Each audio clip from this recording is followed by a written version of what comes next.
নেমে গেল শাকিবের ঈদের সিনেমা। ঈদ মানে আনন্দ, ঈদ মানে খুশি।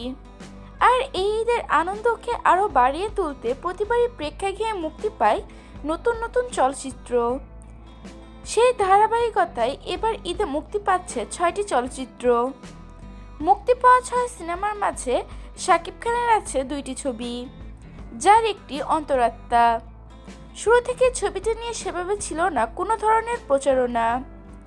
শাকিব খান সহ ছবির অন্য তারকাদেরও ছবিটি নিয়ে সেভাবে প্রচারণা করতে দেখা যায়নি।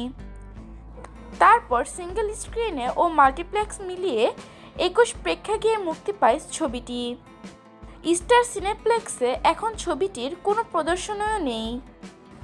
বুধবার 3 এপ্রিল সকালে জানা গেল মুক্তির দ্বিতীয় দিনে সিনেপ্লেক্স থেকে নামিয়ে ফেলা হয়েছে শাকিব খানের অন্তরাত্মা সিনেমা। সিঙ্গেল স্ক্রিনেও আশানুরূপ ব্যবসা করতে পারছে না এটি। দেশের সবচেয়ে বড় মাল্টিপ্লেক্স চেইন স্টার সিনেপ্লেক্সের 2টি শাখায় মুক্তি পেয়েছিল ওয়াজিদ আলী পরিচালিত অন্তরাত্মা। এপ্রিলের 3 তারিখ পর্যন্ত প্রকাশিত সূচিতে বসুন্ধরা সিটি ও শনি স্কয়ারে 2টি করে প্রদর্শনীয় প্রায় সিনেমাটি। তবে দর্শকদের সাড়া না পাওয়ায় নির্ধারিত দিনের একদিন আগেই নামিয়ে দেওয়া হয়েছে সিনেমাটি।